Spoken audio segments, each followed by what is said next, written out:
Big boss Marathi season 6चा 10वा आठवडा झालेला आहे आणि मी रोस्ट टाकला रे टाकला की 10वी कॉमेंट असते की तुला तन्वीच्या बाबतीत काही जेलसी आहे का. ही गोष्ट खरं तर मी आधी सुद्धा ॲड्रेस केली की जेलसी बिलेसी काही नाही आहे.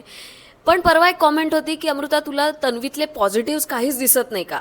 आणि मग मला अंतर्मुख व्हायला झालं आणि मग मला असं जाणवलं की येस, तन्वीचे पॉझिटिव्स मी कम्पेअर्ड टू अदर गोष्टी जरा कमी सांगते. आणि म्हणूनच मी आज सुरुवात करणार आहे तन्वीतल्या पॉझिटिव्ह गोष्टीने की खरंच तिचा मस्कारा हा किती वॉटरप्रूफ आहे यार. इतक्या वेळा रडते टास्क हरल्यानंतर तरीसुद्धा तो जागचा हालत नाही. मी मजा करते, मी जेन्युनली पॉझिटिव्ह सुद्धा सांगणार आहे.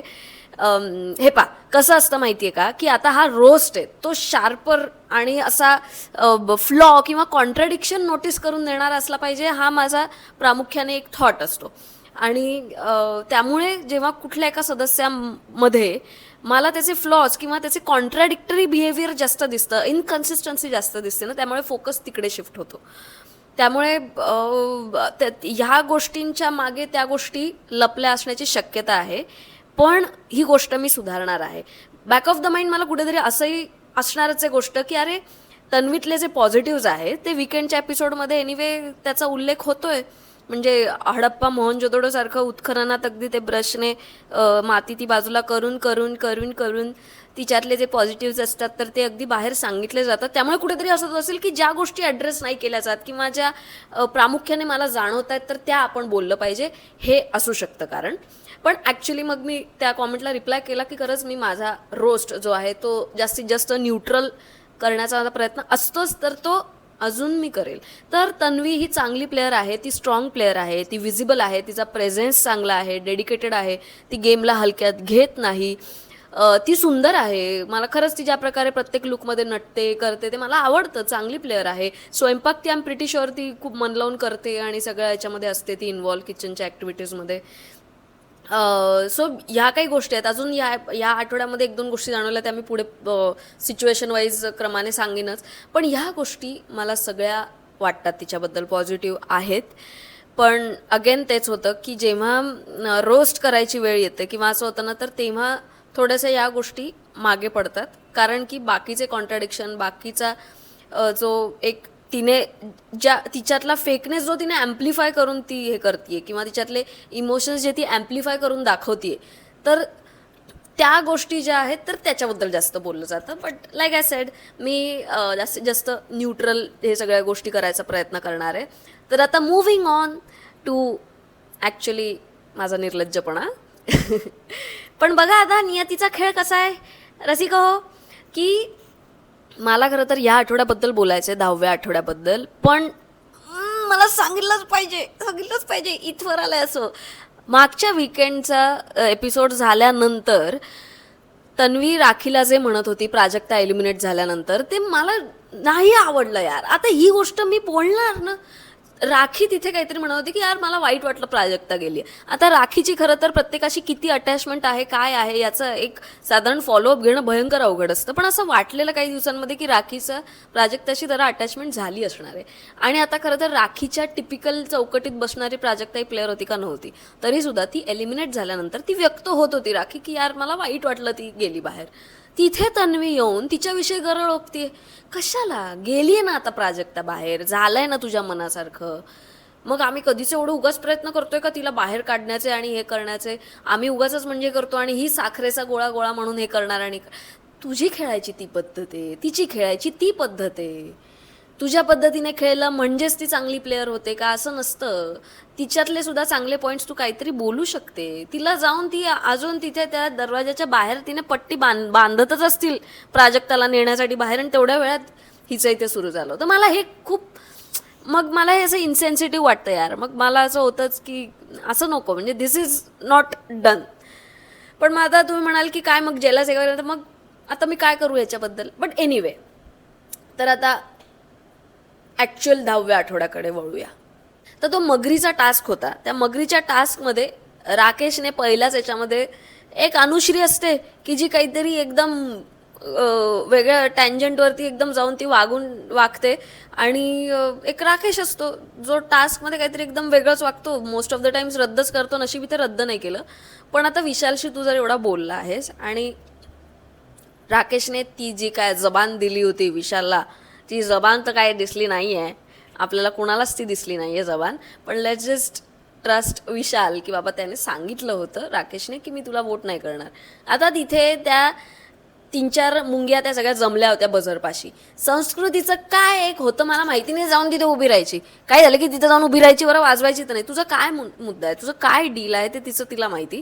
तिथे जाऊन ती उभी होती. दीपाली सुद्धा तिथेच घोंगावत होती. तिकडे प्रभू सुद्धा लुटू पळत आलाच होता. तिथे राकेशचं तसं म्हटलं तर पहिल्या फेरीत काही काम नव्हतं, पण आता त्याने पचकन जाऊन तिथे बजर दाबून दिला. आणि तो म्हटला की तू संस्कृतीला म्हटला की तू प्रभूला हे करत होतीस, मग ते का केलं हे का केलं म्हणून मी बजर दाबला. माझं म्हणणं आहे की तू बजर दाब, तू कर विशालला नॉमिनेट, काहीच वांदा नाही आहे. पण विशाल म्हटला तसं की आधी तू मग हो कशाला म्हटलास, पण मग ते सुद्धा ॲक्सेप्ट कर की यार मी म्हटलो हो पण मला नंतर हे करायचं होतं. आणि जे की तो म्हटलाच नंतर की यार मी तुझ्या पहिल्याच याच्यात मी विश्वास कसा ठेवू. तर सो त्या गोष्टीला दोन्ही बाजू त्या आहेतच. पण मग नंतर मला असं जाणवलं की कदाचित राकेशला रेवाला वाचवायचं होतं, कारण की प्रभूच्या गळ्यात रेवाचं होतं आणि संस्कृती थांबली होती की प्रभू कधी वाजवेल. दीपालीचं काय म्हणणं होतं ते म्हणजे ठीक आहे, ती पण थांबलीच होती. पण मला असं वाटतं की रेवाला करू नये म्हणून जरा राकेशने पटकन बजर वाजवला असेल असं मला वाटतंय. तुम्हाला काय वाटतंय तुम्ही सुद्धा सांगाच. आणि मग संस्कृती खरंच संस्कृती कुठला संबंध कुठे जोडत होती त्या रेवाच्या डोक्याचं पार तिने म्हणजे भुगा केला असणार आहे. खरंच रवा झाला असेल रेवाच्या डोक्याचा की अगं माझा काय संबंध आहे, पण मग तू मला कशाला करतीयस, अगं पण मी काय केलंय. खरंच तिने काय ती वेगळंच कनेक्शन जोडवती. हे म्हणजे मी रितेश देशमुखची चुलत बहीण असल्यासारखं असं नातं जोडल्यासारखं आहे जबरदस्ती. अरे काही संबंध नाही आहे, कशाला तू ते रेवाला सुद्धा म्हणा, किंवा मग सांग ना स्पष्ट की तुला रेवाला नॉमिनेट करायचं आहे, जे की रेवा तेच म्हणत होती की तुला मला नॉमिनेट करायचं तर तसं बेधडकपणे कर. पण तिच्या वेगळ्याच एक डील्स सुरू होत्या आणि ती नॉमिनेट तर होणारच होती संस्कृती, त्याच्यात काही ऑप्शन म्हणजे वेगळा काही पर्यायच नव्हता. आणि मला माझ्या डोळ्यात अश्रू आले एकदम जेव्हा कॅप्टन म्हणून जो संकेत होता त्याला सुद्धा बिग बॉसने इक्वल पॉवर दिली की तू सुद्धा आता नॉमिनेट करू शकतो.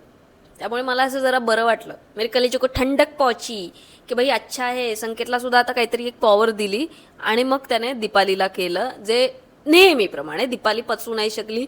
मग तिची रडारड सुरू झाली आणि तिच्या कपाळावरच्या व्हेन्स सगळ्या दिसायला लागल्या आणि मग ती अख्खी लाल बुंद पडली. द युज्युअल गरम व्हायला लागले नाही हल्ली.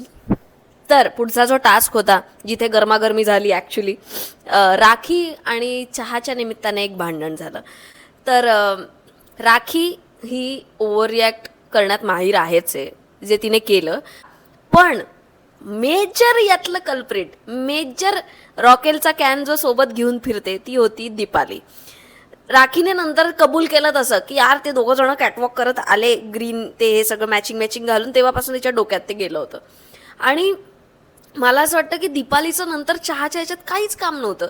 त्याच्यावरती तिने जे एक बाजू घ्यायला लागली की रेवाचं पोट दुखतंय म्हणून तिला चहा हवा आहे, त्या गोष्टीचा खरं अर्थार्थी काही संबंध नाही आहे. आणि तिथे दीपालीचं काहीच काम नव्हतं. रेवासुद्धा आधी हसत खेळतच बोलत होती, ते वांग त्याच्यात पडलं तरीसुद्धा रेवाचं काही म्हणणं नव्हतं. दीपालीने तिथे खूप अडवून ठेवलं सगळ्या गोष्टी आणि त्यामुळे ते जे भांडण होतं तर ते एवढं झालं. आता राखीने जे अन्न फेकलं केलं ते चूकच होतं, त्याच्या बाबतीत काही शंकाच नाही, म्हणजे ते सगळं चूकच होतं. पण दीपालीने मेजर उत्साहाने तिथे रॉकेल ओतलेलं आहे. आणि मला अजूनही एक असं वाटलं की संकेत घेत होता बाजू, पण तो तेवढ्या याने तो निकाल नव्हता लावत की आता ती खरंच ती तिथे स्वयंपाक करते आहे. मला तिची रिक्वेस्ट जी आहे ना ती जेन्युइन वाटली राखीची, कारण तन्वी सुद्धा म्हणत होती की चला यार आता सगळेजण बाजूला व्हा, चला हे करा. तिथे ते स्वयंपाक करतायत, एवढी मोठमोठी चहा तिथेच यांना बनवायचा आहे, सगळं तिथेच करायचं, नाही तर मग सुमडीत तरी चहा करा. पण तसंही नव्हतं. सो तिथे ती जी त्या ओट्याभोवती जी गर्दी झाली होती ना, त्याने खरंच मला सुद्धा इरिटेट होतं. आणि आता राखी आणि तन्वी अख्ख्या घरासाठी स्वयंपाक करत होत्या हे समजून घ्यायला पाहिजे होतं दीपालीने. त्याच्यावरती ती जे म्हटली की मी हे जे दूध आहे तर ते मी चहा जो काय आहे तो मी भाजीत होते. अगं चहा दोघं तिघांचा आहे, भाजी आणि ती अख्ख्या घरासाठी करतीये. तुला एवढं ते प्रकरण चितवायची काहीच गरज नव्हती. त्यामुळे जर का एखादी व्यक्ती पूर्ण घरासाठी स्वयंपाक करते तर मला असं वाटतं की थोडासा अप्पर हँड किंवा थोडंसं तिचं त्यांच्या कलाने होऊ शकलं असते ती गोष्ट. राखीचं म्हणणं जे काय होतं, तिची जी रिक्वेस्ट होती ती काय एवढी काही अगदी अनरिजनेबल नव्हती. आणि ते कोणीच ऐकत नव्हते. चहा चहा चहा करून नाचत होते तिथे. आणि दीपालीला जो काय एक सुप्त आनंद मिळतो इकडच्या गोष्टी तिकडे सांगून आणि हे करून, ते म्हणजे अनरिअल आहे. ती आधी जे म्हणायची की रुचिता कशी मला ट्रिगर करते किंवा मी पण ट्रिगर होते, तसं ही सुद्धा गॅसची बटणं फिरवण्यात ही माहीर आहे. म्हणजे त्या चहामध्ये जसं वांग पडलं तसं या राखी आणि रेवाच्या भांडणात दीपाली पडली, ज्याची काही गरज नव्हती.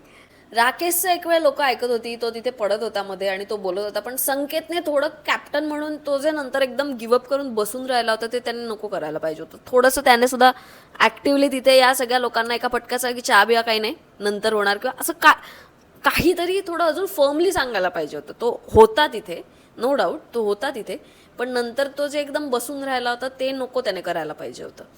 त्याच्यानंतर तो एक कुत्र्या मांजरांचा टास्क होता. ते आता ॲक्च्युअल मोठी कुत्री मांजर नाही आणू शकत म्हणून त्यांनी सॉफ्टवेअर दिले होते, तर ते पिल्लांसारखे फक्त दिसतात. त्यांच्याशी थ्रूआउट एक पिल्लासारखा जो स्वर लावला होता विशाल म्हटला तसं तन्वीने, इतका इरिटेट होत होता. आणि ॲक्च्युली ओव्हरऑल ती कॉम्पिटिशनना म्हणजे असं वाटलं की त्यातल्या त्यात कुणी कमी इरिटेट केलं आहे त्यांना बक्षीस देऊन टाका. तर मग त्या हिशोबाने ठीक आहे, आता जे जिंकले ते जिंकले, त्याच्यामध्ये काही एवढं नवल किंवा त्यांनी खूपच कमाल एंटरटेन केलं एवढं गेलं असं काहीच आलं नाही यार. कोणी काही एंटरटेन केलं नाही. बरं, तन्वी स्पोर्टिंगली घेऊच शकत नाही का कुठल्या गोष्टी? आता दीपाली किंवा रेवा या हसत होत्या काही काही वेळेस गोष्टींना. राखी जे करू त्याला तिला असं की हसताय काय तुम्ही, हसताय? अरे ठीक आहे यार, एंटरटेन होणं आणि येते नंतर निकालाच्या वेळेस तू तू भांडलीच, तर मग कशाला एवढं अगदी. संस्कृतीने डासाचा आवाज काढायच्या ऐवजी जो काय बोक्याचा आवाज काढला होता काय, एवढा एवढा कुठला डास असतो. आणि त्याच्यानंतर मग सागर दादा सुद्धा प्रभूच्या बाबतीत जेव्हा बोलला तो एवढा का इमोशनल झाला. म्हणजे बिग बॉसने त्यांच्या नात्यामधले खूपसे चढ उतारे आपल्याला दाखवलेच नाहीये की काय, म्हणजे का मला नाही दिसलेत. कारण मी जेव्हा जेव्हा पाहिलं तेव्हा तेव्हा सागरदादा प्रभूशी भांडतच होता. त्याचं कधी हा असा अगदी अव्यक्त बॉन्ड तयार झालाय काय माहिती. आणि बरं तो एकाच बाजूने झालाय की काय असंही वाटतंय, कारण की प्रभू त्यांना म्हणून दमाने घ्या तुम्ही थोडं त्यांनी त्याला शांत बसवलं. पण खरंच एवढं काय करायचं होतं. बरं, त्याला ज्यांना मिठी मारायची नसते ना त्यांना सागर जबरदस्ती मिठी मारवतं. म्हणजे माझा काही वेगळा उद्देश मी नाही म्हणते, पण एक त्याचा असं एक धसमुसळ्या नेचर आहे, असं एक तो जबरदस्ती करतो. त्या प्रभूला नंतर जोरात खेचलं आणि मिठी मारली. त्याचा प्रोमो तर असा कापला होता की असं वाटलं होतं की बापरे, काय एवढं काही हे नव्हतं, उलट जरा जास्तच वाटलं ते सगळं. आणि तो जसं बऱ्यापैकी प्लेयर्स आतमध्ये सुद्धा म्हणत होते की तो जो टास्क होता तो एकमेकांची उणी धुणी एंटरटेनिंग वेने काढण्याचाच होता, नेगेटिव्ह. आणि बरं, हे काय खरंच हे रुटीन आहे आता तिथे, ते तुम्हाला बिग बॉस भाग पाडतंच हे सांगायला, की सांगा न पटलेल्या गोष्टी सांगा आणि हे करा ते करा वगैरे असं सगळं. आता राकेश एक जे काय एक राकेश नवाब म्हणून वावरत असतो, तर त्याला ते नव्हतं करायचं. त्याला ते मला थकायला झालं होतं यार. मला ते नव्हतं करायचं, अजिबात नव्हतं. मला कुणाविषयीच काहीच मला नेगेटिव्ह मला बोलायला नको वाटतं यार. मग कशासाठी आलाय तू? राकेश त्याला चांगली उत्तर देत होती ॲक्च्युली, की मग हा रियालिटी शो आहे, तुम्ही काय पिकनिकला आले नाही आहे, तुला बोलायचं नाही का बोलायचं नाही. बरं, आजपर्यंत काही कधी बोलला नाही आहे का? असंही नाही आहे. बोललेलात की सगळी कारणं दिलेली आहेत, अगदी न पटणारीपासून फेकम फाक्यापासून सगळी कारणं देऊन झालेली आहेत. हे काय नवीन आपलं मला बोलायचं नाही आहे. आणि मग हे जी गोष्ट आहे ना की तो असा त्या फिनिशिंग लाईनच्या जवळ जाता जाता मागणंच तो टंगळमंगळ करायला लागतो राकेश जनरल. त्यामुळे मग मला तो असं खूप भारीतला प्लेयर नाही वाटत, कंटेस्टंट नाही वाटत. तो त्याचं वागणं, पर्सनॅलिटी आणि या सगळ्या गोष्टी त्या सगळ्यात त्याचे प्लस आहेत, पण असं काहीतरी तो मध्येच एकदम स्वतःला थांबवून देतो का, त्याला कंटाळा येतो का, तो त्याचा स्वभावाचा भाग आहे माहिती नाही. पण त्यामुळे मग तो असा खूप एकदम इम्प्रेसिव्ह नाही वाटत. कारण की बरेचसे फिजिकल टास्क सुद्धा या आठवड्यात तो खेळायला तो नाहीच म्हणत होता. आता याचं कारण काय मेडिकल आहे का नाही आहे का काय त्याची काही क्लॅरिटी येत नाही. पण बाकीचे लोक खरंच यार जीव तोडून खेळत असतात ना, त्यामुळे मग त्याला ते नसतात खेळायचे. त्याला कॅप्टन सुद्धा काही व्हायची काहीच अर्ज नसते. त्याला नॉमिनेट झालं तरी त्याने ते लोकांच्यावर सोडलेलं आहे. काही झालं तरी त्याला काहीच फरक नाही पडत. तसा तो एक अनटचेबल एक प्रिन्सेस तिथे अशी एक ती वावरत असते, ती आणि तिचं तिचं वर्ल्ड. बरं, राखीचं आणि त्याचं एक जे काय आहे ते रारा नाही आहे, ते काय काय सुरू आहे त्यांचं. म्हणजे अक्षरशः ते दोघं ना जे गाठोडं घालत होते ना, तर ते दोघं जण तसे एरवी सुद्धा सतत गाठोडं घालत असतात. दोघंही जण एकमेकांना कधी फ्लर्ट करतात, मग रुसतात, मग चिडतात, मग रडतात, मग हे करतात. त्यांचं एक गाठोडं घालणं सुरू आहे दोघांचं. त्याच्यामध्ये रेवा एक ॲड झालेली आहे. रेवाचं नक्की काय म्हणणं काही कळत नाही. तिलाही आता राकेश जो आहे ते तिला छान वाटत असेल, त्याच्याशी वागणं बोलणं, एक तिचा अलायन्स असेल तो, त्यामुळे ठीक आहे. पण खूप तोचतोपणा आलेला आहे म्हणजे त्या याच्यामध्ये. म्हणजे आता राखीने सुद्धा एवढी ती त्याच्यावर चिडली, त्याला म्हणली की आता ब्रेकअप आणि हे सगळं केलं, तर ठीक आहे, तर राखी म्हणून काय आपण सिरियसली घेत नाही. पण नंतर तिने ॲक्च्युअली नंतर पुन्हा त्याशी पॅचअप केलं, त्याचंही काही म्हणणं नसतं. सो असं बस त्यांची एक मल्टिवर्स आहे राखी आणि राकेशची. संस्कृती जर का परराष्ट्र मंत्री झाली आणि तिला डील करायची वेळ आली, तर ती अक्षरशः असं म्हणायला कमी पडणार नाही की तुम्ही आम्हाला शस्त्रास्त्र द्या, आम्ही तुम्हाला अंडी देतो. कशाच्याही अगेन्स्ट काही हवं असतं तिला. किती अपमानास्पद येते की त्या प्रभूला म्हणणं की मी तुला 2 अंडी देते, तू हा कचरा भर. बरं, अख्खी तुझी ड्युटी करून झालीये, नुसता कचरा उचलायचा आहे, त्याच्यामध्ये त्याला कशाला सांगायचं आहे. आणि ही कुठली परीक्षा आहे म्हणजे. त्याच्यावरती प्रभूनेच चांगलं तिला झापलं वगैरे, ते सगळं झालं, पण इट वॉज सो अननेसेसरी आणि डिमिनिंग वाटलं मला ते. म्हणजे कदाचित तिच्या डोक्यात ते तसं डिमिनिंग हे नसणार आहे, तिच्या डोक्यात ते जस्ट कंटाळ्यामुळे ते करून घेते मी त्याच्याकडनं आणि मग त्याच्या बदल्यात त्याला काहीतरी देते, असं काहीतरी असू शकतं. बट चांगलं नाही दिसलं ते. म्हणजे ते ते ते तिने नको करायला पाहिजे होतं. नंतर आला मधमाशीचा टास्क. मधमाशीच्या टास्कमध्ये खरंच फर्स्ट राऊंडमध्ये जेन्युइनली सगळेच चांगले खेळले, सगळे चांगले खेळले. तन्वी, सागर, विशाल, सगळे अगदी संकेत, फर्स्ट राऊंडमध्ये संकेत होता, खरंच चांगले खेळले. अनुश्रीने व्यवस्थित शक्कल लढवली आहे. तन्वीने तिला जे काय ताकदीचा प्रयोग करायचा असतो कायम, खूप ऊपर नीचे ते करून ढकली ओढा ओढी, तिला सगळं ते करायचं असतं कारण ती टास्क क्वीन आहे यू नो. मग त्यामुळे ती फक्त ताकदीचा वापर करते टास्कमध्ये, दुसरं काही नाही. पण नाही, ती चांगलं खेळली आहे, मी तुम्हाला सांगतेय ती चांगलं खेळली आहे, दुसरं काही माझं म्हणणं नाही. तर खरंच मधमाशीचा टास्क ॲक्च्युली सगळे जीव तोडून खेळले. संस्कृती फक्त तिथे विशालला तिने जे काय छळलंय, तिने तेवढं तो ट्रे घेऊन, ते टब घेऊन ती सारखं तिकडे पळायची काहीच गरज नव्हती.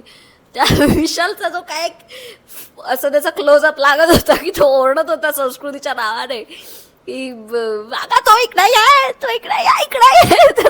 त्याची अर्धी एनर्जी संस्कृतीला मॅनेज करण्यातच जात होती. म्हणजे ती तिकडे तिचा टब उलटा पालटा होतोय, तू कर की हँडल. तिथे सुद्धा विशाल इकडे ये, तिथे सुद्धा त्याने येऊन सावरायचं. कशाला, कर की तुझ्याच्यावर काही. अनुश्री कसं एवढीशी चिंगळी असून सगळं ती करत होती तिथे, बरोबर जाऊन ती पकडत होती नळाच्या खाली, तसं काहीतरी करायला पाहिजे होतं. सो ठीक आहे म्हणजे. पण संस्कृती जोडल्यास बाकी सगळे टॉप नॉच खेळलेले आहेत. आणि त्याच्यामध्ये तरी सुद्धा जेव्हा फर्स्ट राऊंडला संकेत आणि तन्वी पळून जाणार होते त्या लाईनच्या याच्यामध्ये, तर तेव्हा जर का संकेतचा पाय त्या लाईनवर होता तर तिथे वेळ होता, दीपाली सांगू शकली असती त्याला की मागे हो. तिने त्याची अगदी पळायची वाट पाहिली आणि लिटरली त्याचा पायाचा अंगठा त्या पिवळ्या रेषेवर होता आणि तेही नकळत होता. त्याने कितीसा असा फरक पडला असता ते तिने सांगितल्यानंतर ती शेवटपर्यंत त्याचा वापर करत राहिली. काहीच गरज नव्हती याची. थोडंसं ती सुद्धा यार स्पोर्टिंगली घेऊ शकते आता काही गोष्टी. ती खेळते स्वतः चांगली दीपाली, पण हे संचलन वगैरे करायची वेळ तर ना तेव्हा ती भयंकर बायस्ड असते.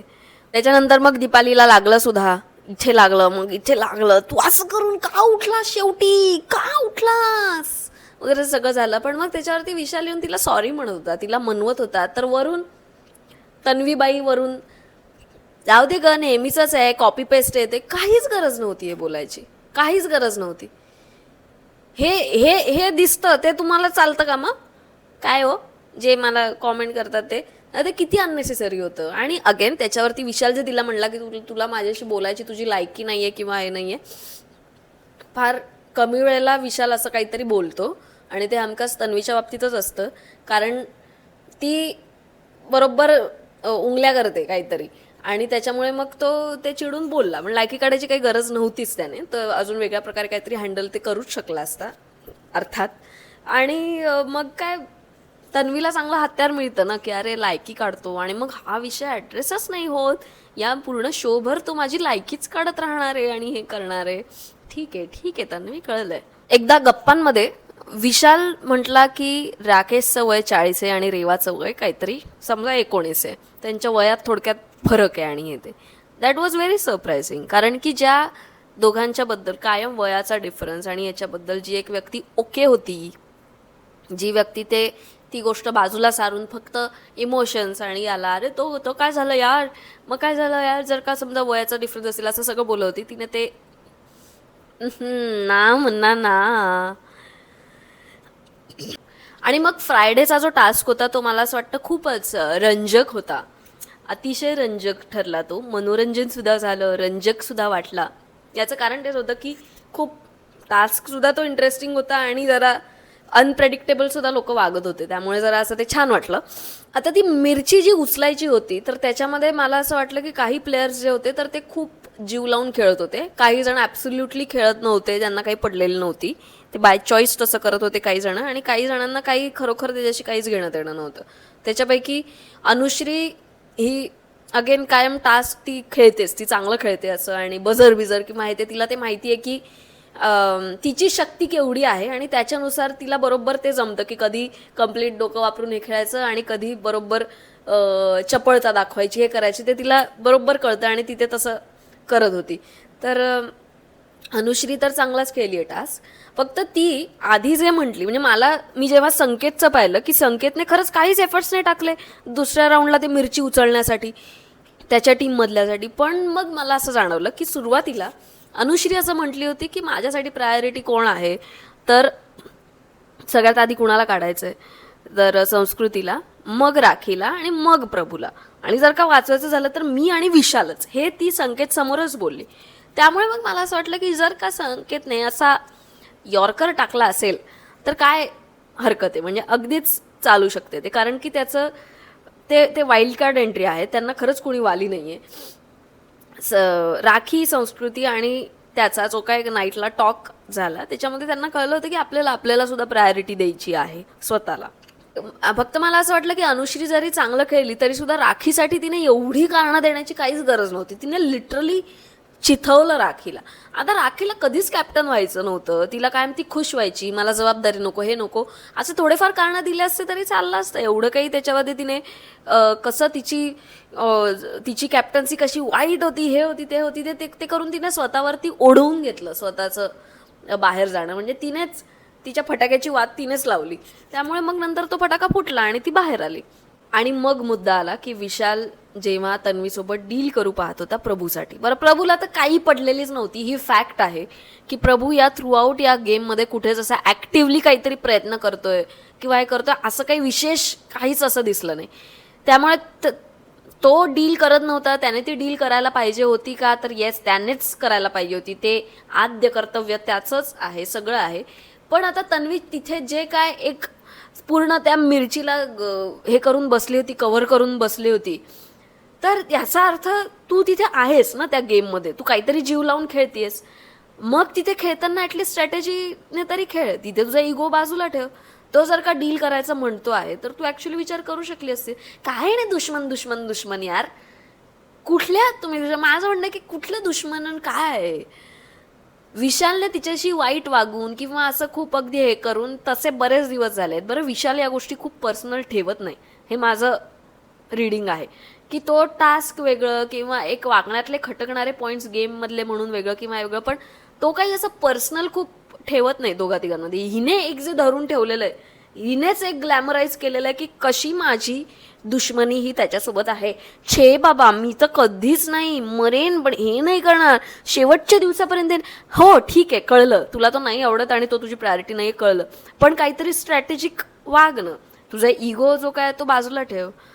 एवढी रिजिडिटी जस्ट टू शो की कशी मी एकदम पॉवरफुल आहे, मी डॉमिनंट आहे, मी कशी एकदम फिअरलेस आहे, अनकॉम्प्रोमाइजिंग आहे मी, हे दाखवण्याच्या नादात तिने तिथे प्रभूचा चान्स जो होता तो आधी तिने घालवला. अगेन प्रभूने करायला पाहिजे होतं काय सगळं. हो, ती तिथे सांगू शकली असती विशालला की विशाल तू प्रभूशी बोल, त्याच्याशी बोल, ते त्याची आहे, मी ते थांबते, बॅकअप म्हणून ठीक आहे, ती तिथे थांबली आहे घ्यायला, पण तू त्याच्याशी बोल. प्रभूला सांगू शकली असली की प्रभू तुला काही नाही वाटत का, तू कर ना डील त्याच्याशी, काय करायचंय ते. मग प्रभूने घेतला असता डिसिजन. पण तिच्या डोक्यात वेगळीच सिरियल प्ले होत होती ना, की तिला ते तिथे कष्ट करून करून तिला ती मिरची मिळवायची होती. मग काय झोंबल्या मग मिरच्यानंतर नाकाला. आणि मग जेव्हा विशालला निर्णय द्यायचा होता की तो कुणाला एलिमिनेट करणार, तर आता तो तिथे सांगत होता, तो इमोशनल तिथे झाला होता. म्हणजे मला असं वाटतं की प्रत्येकजण तिथे केव्हा ना केव्हा इमोशनल झालंय. प्रत्येक वेळेस ते ओव्हर वाटतं काही काही वेळेस की अरे हे एवढं हे खोटं आहे, हे ते सगळं होतं. तिथे मला असं वाटलं की तो बोलत होता ते मनापासून तसं बोलत होता. आणि मी हे करतोय तर मी का करतोय, किंवा मी काय एकदम डायरेक्ट या निर्णयापर्यंत पोचलो नाहीये, त्याच्या मागे ही गोष्ट आहे, हे व्यक्त तो करूच शकतो. ते आपल्याला कसं वाटतं हे आपल्यावर आहे, पण तो ते व्यक्त करू शकतो. तन्वीचं म्हणणं होतं त्याच्यावरती की तुला जे वाटतंय ते तू बोल ना डायरेक्ट. मग तो मला कसा लहान भावासारखा किंवा काय हे कशाला बोलतोय आणि हे कशाला करतोय, असं ठीक आहे. तू सुद्धा तुझी नाती, तुझी गोती याच्याबद्दल तू सगळं सांगत असते, तसं त्यानेही सांगितलं. आणि मला असं इथपर्यंत आलं होतं की बाप रे, आता नेमका हा प्रभूला करतोय की काय. पण त्याने बरोबर रिझन सांगितले की प्रभू खरंच जस्ट बिकॉज तो आतापर्यंत कॅप्टन नाही झालाय म्हणून त्याला कॅप्टन्सी देणं हे खरंच अयोग्यच वाटलं मला सुद्धा. म्हणजे कारण की खरंच कॅप्टन म्हणून किंवा एक चांगला कंटेस्टंट म्हणूनच जर का तू काही करत नाहीये आणि भिका काय मागतोय नंतर, त्याच्यापेक्षा आधी जेव्हा गेम सुरू होता तेव्हा तू खेळ, तेव्हा काहीतरी कर. तसं काहीच केलं नाही, मग कशाला त्याला द्यायची आहे ती कॅप्टन्सी. सो विशालचा डिसिजन बरोबर होता. पण कमाल खेळला म्हणजे विशाल. त्याच्या बाबतीत हे चांगलं, त्याने उत्सुकता चांगली ताणून धरली आणि फायनली त्याने जो डिसिजन दिला तो कारणासहित दिला. तर त्यामुळे तो जरा असं वाटलं की हां म्हणजे रिझनेबल फेअर वाटलं ते, की ठीक आहे. तर आता हवामान खातं काय सांगतंय बघूया. मला असं वाटतं की या आठवड्यामध्ये अनुश्री चांगलं खेळली आहे, डोकं लावून खेळलेली आहे ती. बरंच तिला लेयर्स जे असतात एखाद्या व्यक्तीच्या ह्याच्यातले ते तिला बरेच कळत असतात आणि ती बोलत असते त्याबद्दल. तिच्या प्रायोरिटीज ठरलेल्या आहेत, तिला क्लिअर आहे की तिला आत्ता या क्षणी कुणाच्या सोबत राहायला पाहिजे, कुणाच्या सोबत नाही राहायला पाहिजे. म्हणजे त्या मगरीच्या टास्कला तिने तिचं डील जे होतं ते बरोबर तिने सेट करून घेतलं होतं. बरं ते बोलताना सुद्धा तिला फार कष्ट नाही पडत की मी कुठल्या तरी वेगळ्याच ग्रुपशी जाऊन बोलते किंवा काय, तसे कष्ट तिच्या याच्यात दिसत नाही, कारण तिनेच ते तसं सगळ्या गोष्टी तिच्या आजूबाजूला डिझाईन करून ठेवलेल्या आहेत. तिला जे वाटतं ते अगेन ती स्पष्ट बोलतेच, जे काय असेल ते. संस्कृतीचं तिचं वेगळं आहे, तिच्यामध्ये फक्त एनर्जी आहे, तिच्यामध्ये एक भांडण करतानाची एक तिची स्टाईल आहे की मग तू बस आणि हे कर ते कर आहे. पण त्याला काहीच अशी, म्हणजे आपण एखाद्या चित्राला जशी ब्लॅक पेनने अशी आउटलाईन करायचो लहानपणी, तर तसं तिच्या वागण्याला काही असे आउटलाईन नाही आहे. म्हणजे असली तरी तिचा रंग कायम त्याच्या बाहेर जात असतात. सो असा ताळमेळ नाही आहे तिच्या काही गोष्टींना. दीपालीने या आठवड्यात मॅक्स काड्या लावलेल्या आहेत, मॅक्स. तुला कळलं ना, ती कॅप्टन रूममध्ये जाऊन झोपली होती. हो, हे केलं होतं तिने. रेवा चहा करते आता, रेवाला चहा हवाय, मस्त जळली तिची, हे झालं ते झालं वगैरे असं. खूप खूप काड्या लावल्यात. म्हणजे एक तर तयार होऊन आजूबाजूच्या आरशांमध्ये बघायचं, हे करायचं, सत्ता ते करायचं, साड्या बघायच्या, पदर बघायचं, हे करायचं, आणि मग वेळ मिळेल तसं जाऊन काडी लावायची. राकेश काही एक्स्ट्राऑर्डिनरी या आठवड्यात तसं काही करताना दिसलं नाही. भांडणांमध्ये तो जरा जातो थांबवायला, त्याला ते सहन नाही होत आणि तो ते थांबवायला जातो, तो आटोक्यात आणतो त्या गोष्टी वगैरे, हे सगळ्या त्याच्या गोष्टी चांगल्या आहेत. पण टास्कमध्ये किंवा ह्याच्यामध्ये तो या आठवड्यात काही विशेष असा काही नव्हता, कुठल्याच ह्याच्यात असा एंथू काही वाटला नाही. तन्वी, मला असं वाटतं की त्या राखी आणि यांचं जे काय चहावरनं जो काय वाद झाला तर त्याच्यात ती जरा ट्राय करत होती की त्या गोष्टी निवळाव्या किंवा कुणीच काहीच करू नका वगैरे सगळं ती जरा सांगत होती. ते सगळं आटोक्यात आणायचा ती प्रयत्नसुद्धा करत होती. ती दीपालीला सुद्धा म्हणत होती की तिला जर का ट्रिगर होत असेल तर तुम्ही ते नका बोलू किंवा हे नका करू, असं सगळं सुरू होतं. सो तसं ती ते बाजू घेणं आणि ते सगळं सुरू होतं. फक्त तिच्यात थोडी कटुता आहे. म्हणजे ते हारल्यानंतरचं एक तिचं जे असं होतं ना, एक तिच्या रिॲक्शन्स हारल्यानंतरच्या, आणि झालं ना, तुला टास्क क्वीन म्हटलेलं आहे विकेंडला, तर मग तुला हे कळायला पाहिजे की तुझे एफर्ट्स तू घेते ते ठीक आहे, तर रडतीये कशाला. दरवेळेस काही झालं, काही हे झालं की एक आपण नुसतं लिंबू खाल्ल्यानंतर समजा जसं एक अशी चव येईल तर तसं एक सतत तिचं एक होऊन जातं एक वागणं. त्याची काही गरज नाही आहे एवढं एकदम असा तो अँगर किंवा असं एवढं ते एकदम तो त्याचा त्रास कॅरी करण्याची. संकेत चांगलं खेळला या आठवड्यामध्ये. फक्त मी म्हटलं तसं की त्या कॅप्टन म्हणून तो अजून स्ट्रॉंग होऊ शकला असता. त्या गोष्टी तशा काही काही घडल्या होत्या पण तो अगदीच असं काहीच काम करत नव्हता असं नाही झालं. पण अजून थोडा करू शकला असता. टास्क तो कमाल खेळला. सागरदादा ॲक्टिव्ह होता, तो टास्क सुद्धा छान खेळला. पण तो ते काही काही वेळेस भांडणांमध्ये तो एकदम वेगळेच मुद्दे काढतो आणि मग तेच ते पुढे कंटिन्यू होत राहतात. आता खरं तर तो मोठा आहे समजा या सगळ्यांमध्ये, तर त्या भांडणामध्ये राखीलाच तो एकदम काहीतरी बोलायला लागला आणि त्याच्यावरनं ते वाद जो काय तो वाढला, तर तिथे तो थोडंसं बॅकफुटला जाऊ शकला असता पण तो नाही गेला. आणि अनुश्रीचे त्याला बोलली की समजा आपण तिघं असू, विशाल, मी आणि सागरदादा, असं अनुश्री काय बोलली, आपण तिघं असू नॉमिनेटेड तर तुझे जायचे चान्सेस जास्त आहेत. तर बोलला अच्छा हे तू म्हणतेस. तर ते बरोबर होतं तो अंदाज. पण अशा प्रकारे एकदम ते सांगणं जरा ते ऑड वाटलं. पण नंतर जेव्हा अनुश्री त्याला विचारत होती की काय झालं तेव्हा सांगायचं ना. सांगतच नाही, व्यक्तच नाही होत. कुठला भाव खातो काय माहिती. जाऊ दे करून नंतर हे करून काहीतरी. राखी या आठवड्यात सुद्धा एंटरटेनिंग होतीच, नाही असं नाही. पण ते जे ती भांडण तंटे खूपच झाले अगेन. त्यामुळे ते आता तिच्यावरती प्रकरण सगळं शेकणार आहेच आहे. But apart from that I think Vishal consistent आहे त्याच्या मेंदूमुळे, त्याच्या ताकदीमुळे किंवा याच्यामुळे. सो तो चांगला खेळलेला आहे. तर मुलांना 10व्या आठवड्यामध्ये ह्या सगळ्या गोष्टी घडल्या, त्यातले काय काय मला जाणवलं ते मी तुम्हाला सांगितलं. सो तुम्हाला काय वाटलं, तुमचं ऑब्झर्वेशन काय होतं ते जरूर सांगा. म्हणजे मला एक तर कळलं नाही की या आठवड्यात आधी म्हटलं की 2 जण एलिमिनेट होणार होते, मग नंतर पुन्हा सांगितलं की 1च जण होणार आहे. हे जे आहे हे कुठल्या निमित्ताने हे डिसिजन्स बदलले, ही चक्र फिरली, तेही आमच्याशी शेअर करा ना Bigg Boss. Sharing is caring. So सांगा आम्हाला ते. बाकी तुम्हाला काय वाटलं ते तुम्ही शेअर करा. आणि मग पुढच्या आठवड्यामध्ये 11व्या आठवड्यामध्ये काय घडतं आहे हे सगळं बघून काय काय वाटलं ते तुमच्याशी गप्पा गोष्टी करायला, गॉसिप करायला, शेअर करायला मी पुन्हा येणार आहेच आहे. तोपर्यंत भेटूच.